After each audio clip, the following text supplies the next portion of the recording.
कर्पूरी ठाकुर एक ऐसा नाम जो बिहार में काफी अहमियत रखता है। आज 24 तारीख है और आज ही बिहार के पूर्व मुख्यमंत्री कर्पूरी ठाकुर की 100वीं जयंती है और राष्ट्रपति द्रौपदी मुर्मू ने उनकी 100वीं जयंती से ठीक एक दिन पहले 23 जनवरी को यह घोषणा कर दी कि कर्पूरी ठाकुर को मरणोपरांत भारत रत्न दिया जाएगा, जिसके बाद बिहार के हर राजनेता की जुबान पर कर्पूरी ठाकुर का ही नाम है। लेकिन अब आप सोच रहे होंगे कि कर्पूरी ठाकुर है कौन और बिहार की राजनीति में वो इतने अहम क्यों हैं? क्योंकि जिस हज्जाम समाज से वो आते हैं वो बिहार में सिर्फ 2% ही हैं, यानी 2% से ज्यादा उनकी संख्या नहीं है। फिर आखिर क्यों तमाम राजनेता अपने आप को उनका करीबी बताते हैं, जिसके बारे में आज हम आपको बताएंगे। दरअसल इसलिए सभी राजनेताओं की जुबान पर कर्पूरी ठाकुर का नाम हमेशा रहता है। दरअसल कर्पूरी ठाकुर ने जिस तरह की छाप बिहार के समाज पर छोड़ी है, वैसा दूसरा उदाहरण नहीं दिखता।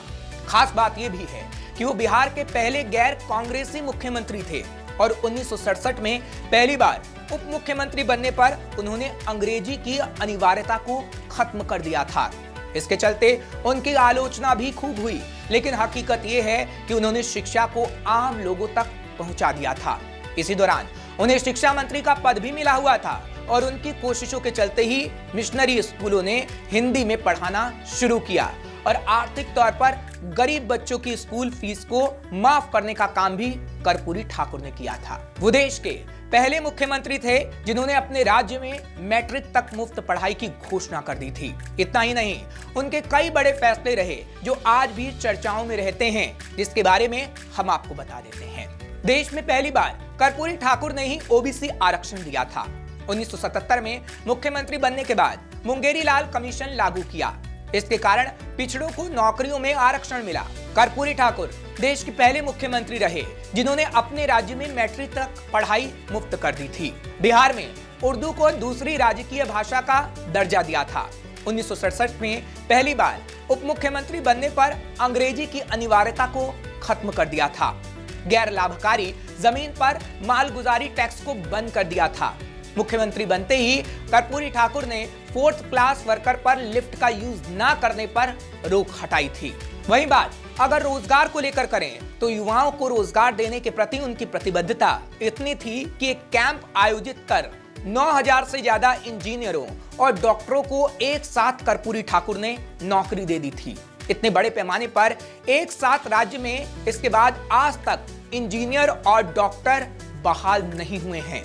कर्पूरी ठाकुर हमेशा सादगी भरा जीवन जीते थे, तभी तो राजनीति में इतना लंबा सफर बिताने के बाद जब वो मरे तो अपने परिवार को विरासत में देने के लिए एक मकान तक उनके नाम पर नहीं था, ना तो पटना में ना ही अपने पैतृक गांव में।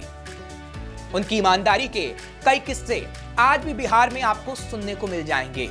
उनसे जुड़े कुछ लोग बताते हैं कि कर्पूरी ठाकुर जब राज्य के मुख्यमंत्री थे तो उनके रिश्ते में उनके बहनोई उनके पास नौकरी के लिए गए और कहीं सिफारिश से नौकरी लगवाने के लिए कहा। उनकी बात सुनकर कर्पूरी ठाकुर गंभीर हो गए। उसके बाद अपनी जेब से 50 रुपए निकालकर उन्हें दिए और कहा, जाइए उस तरह खरीद लीजिए और अपना पुश्तैनी धंधा आरंभ करिए। यानी उनकी ईमानदारी जैसी किसी राजनेता में आज तक ईमानदारी देखने को नहीं मिली है। तभी तो कर्पूरी ठाकुर को बिहार के सामाजिक न्याय का मसीहा माना जाता है। उन्होंने कई ऐसे फैसले के लिए जो न केवल बिहार में बल्कि देश में मिसाल बन गया। देश में सबसे पहले उन्होंने पिछड़ा वर्ग को आरक्षण दिया। इतना ही नहीं, देश में सबसे पहले महिलाओं और आर्थिक रूप से कमजोर सवर्णों को आरक्षण देने का श्रेय भी कर्पूरी ठाकुर को जाता है। हालांकि बाद में उनके फैसले को समाप्त कर दिया गया था। फिलहाल ये कहा जाता रहा कि बिहार के सीएम नीतीश कुमार सालों से कर्पूरी ठाकुर को भारत रत्न देने की मांग कर रहे थे। कर्पूरी ठाकुर को बिहार सरकार की तरफ से केंद्र सरकार को 2007, 2017, 2018 और 2019 में भारत रत्न के लिए अनुशंसा की गई थी, यानी उन्हें भारत रत्न देने की मांग की गई थी। 2021 में नीतीश कुमार ने कहा था कि उनकी ख्वाहिश है कि जन नायक कर्पूरी ठाकुर को भारत रत्न से विभूषित किया जाए और अब 2024 में केंद्र सरकार की तरफ से इसकी घोषणा कर दी गई। फिलहाल 2024 का चुनाव नजदीक है और ऐसे में कर्पूरी ठाकुर को भारत रत्न मिल जाना कई बातों को सामने रख रहा है। क्योंकि नीतीश कुमार इस वक्त महागठबंधन का हिस्सा हैं और केंद्र में बीजेपी की सरकार है। ऐसे में कर्पूरी ठाकुर का नाम और सम्मान किसे फायदा पहुंचाएगा, ये तो आने वाला वक्त ही बता पाएगा। श्रेष्ठ उत्तराखंड पर खबरों से जुड़े रहने के लिए चैनल को सब्सक्राइब करें, बेल आइकन दबाएं और देखते रहें श्रेष्ठ उत्तराखंड।